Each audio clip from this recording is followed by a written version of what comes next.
E aí pessoal, aqui quem fala é o engenheiro Josias Martins da Bobsim P&D. Hoje daremos continuidade à aplicação de projetos em Arduino, uma parceria entre a Bobsim P&D, SysTech e WR-Kits. Então no vídeo de hoje apresentaremos a vocês o desenvolvimento da User Interface do termostato que vínhamos apresentando nos vídeos anteriores. Então será adicionado ao circuito dois botões para setar a temperatura-alvo do sistema de controle. Lembrando que estes vídeos são um oferecimento da SysTech, que forneceu os equipamentos de laboratório da Bobsim P&D. Eles possuem os melhores preços de mercado e equipamentos de altíssima qualidade, galera. Acessem aí o site da SysTech, o link está na descrição do vídeo. É isso aí e vamos ao vídeo de hoje.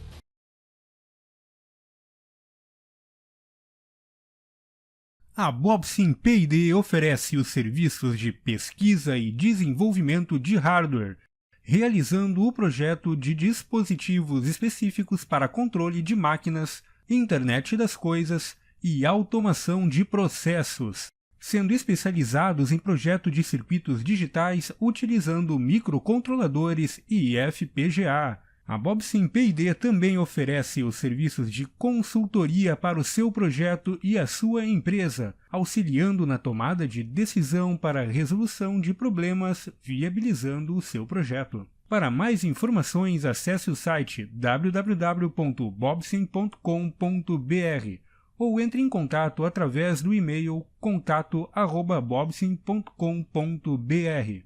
Então pessoal, começamos aqui pelo esquemático como de costume. Temos os dois push buttons, o push button do botão 1 e do botão 2.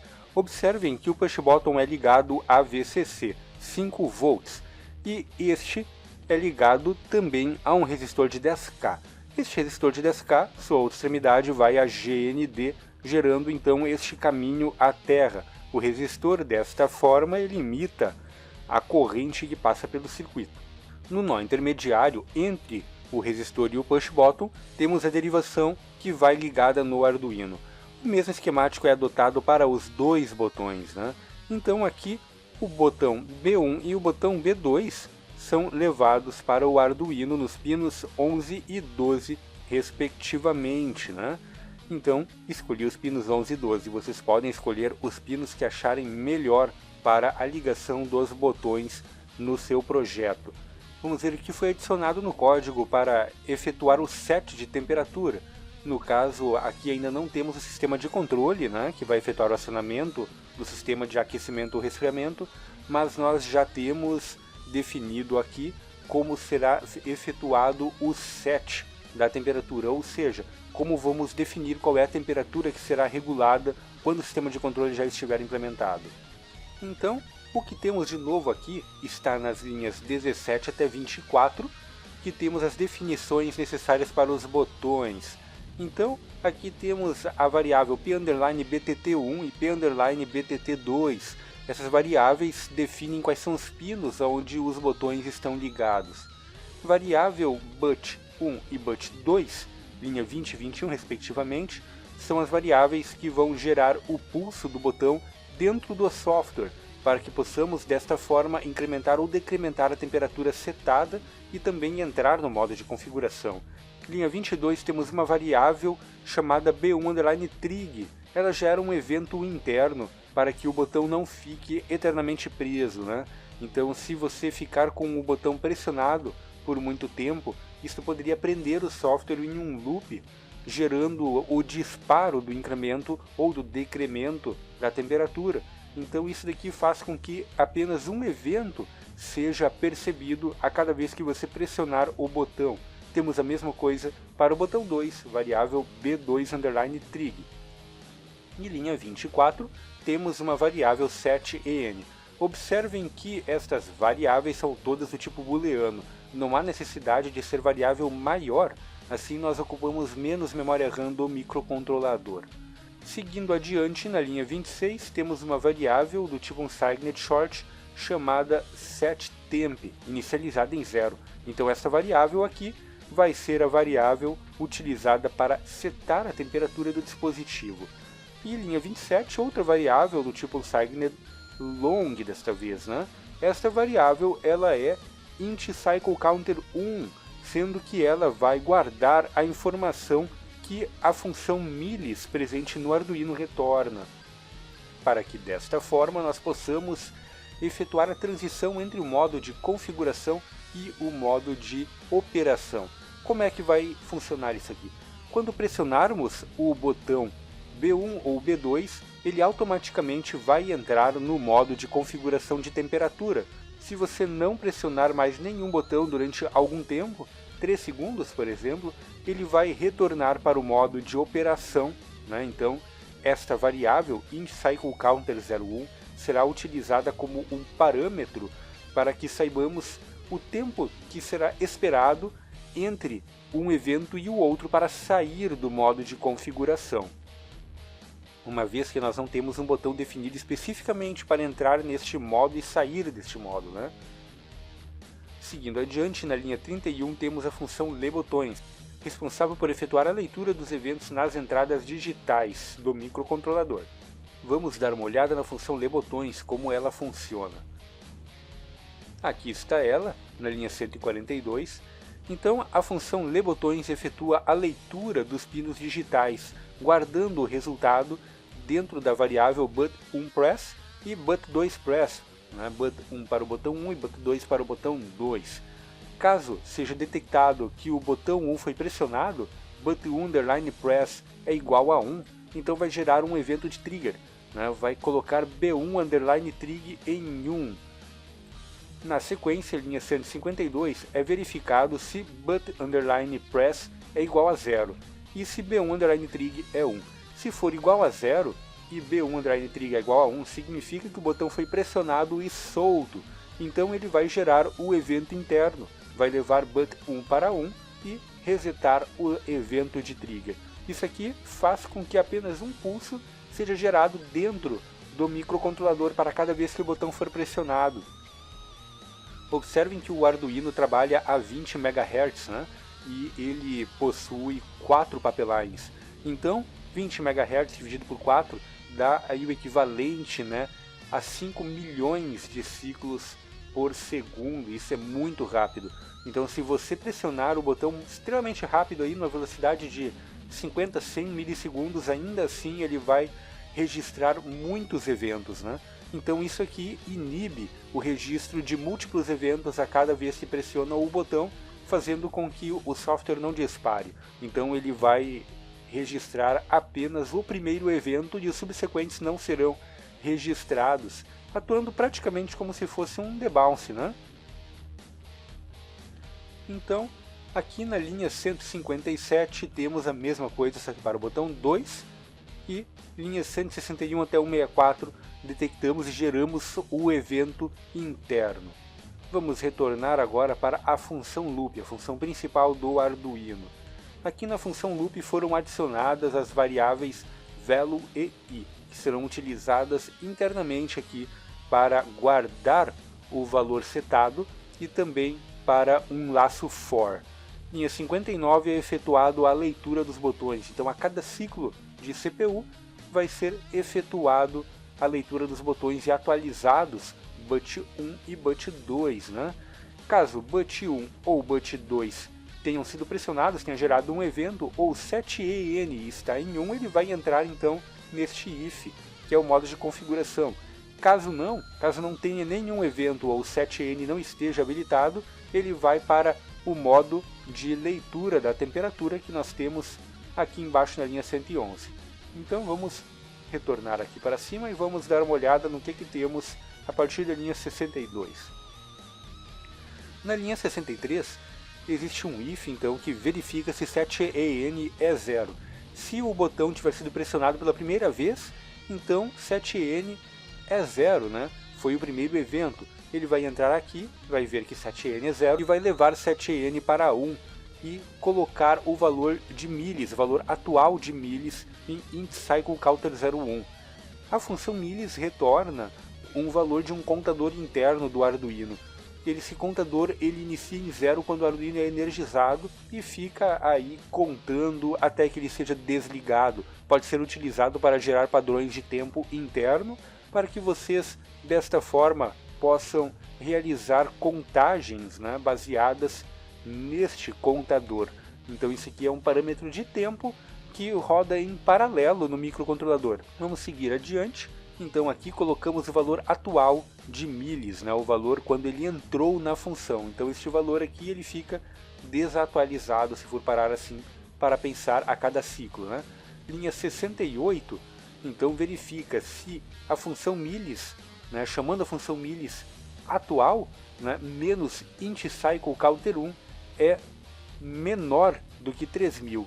Enquanto for menor do que 3000, 7en continua em 1. Então continuamos, mesmo se não tem evento de botão, né, continuamos no modo de configuração, pois 7n continua em 1. Observem que, como eu falei, a variável int_cycleCounter1 ela somente é atualizada na primeira entrada na função de configuração, no modo de configuração, quando 7n é 0. Então agora 7n é 1, ele não entra mais aqui, e int_cycleCounter1 permanece desatualizado, né? Ele permanece com o primeiro valor que foi coletado.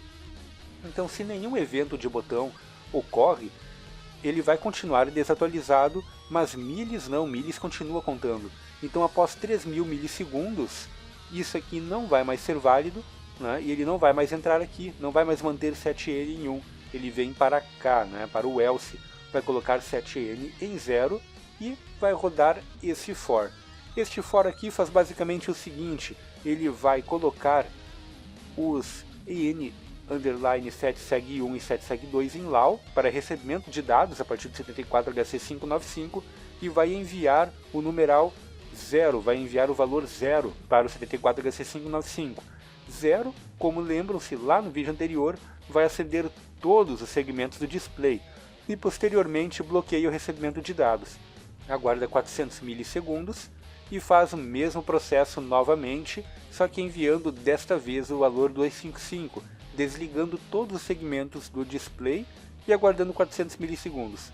Esse processo então ele é efetuado por 3 ciclos, né? Então vai de 0 até menor do que 3, então são 3 vezes ele faz isso aqui, fazendo com que o display pisque 3 vezes em ciclos de 800 milissegundos, né? Então quando estourar este tempo não houve nenhum evento de botão, né? E estourou o tempo de 3 segundos, ele vai piscar o display indicando que retornou para o modo de operação normal. Seguindo adiante, linha 91, temos a verificação dos eventos de botões. Se but1 foi pressionado, ele vai atualizar int_cycleCounter01, né, retornando então o valor da função milis. Isso aqui vai coibir que aconteça esta sentença, né, que o else deste if ocorra. Então cada vez que pressionar o botão 1 ou mesmo o botão 2, ele vai atualizar o contador e não vai então estourar, né, não vamos ter o estouro, fazendo com que ele permaneça no modo configuração enquanto o botão é pressionado.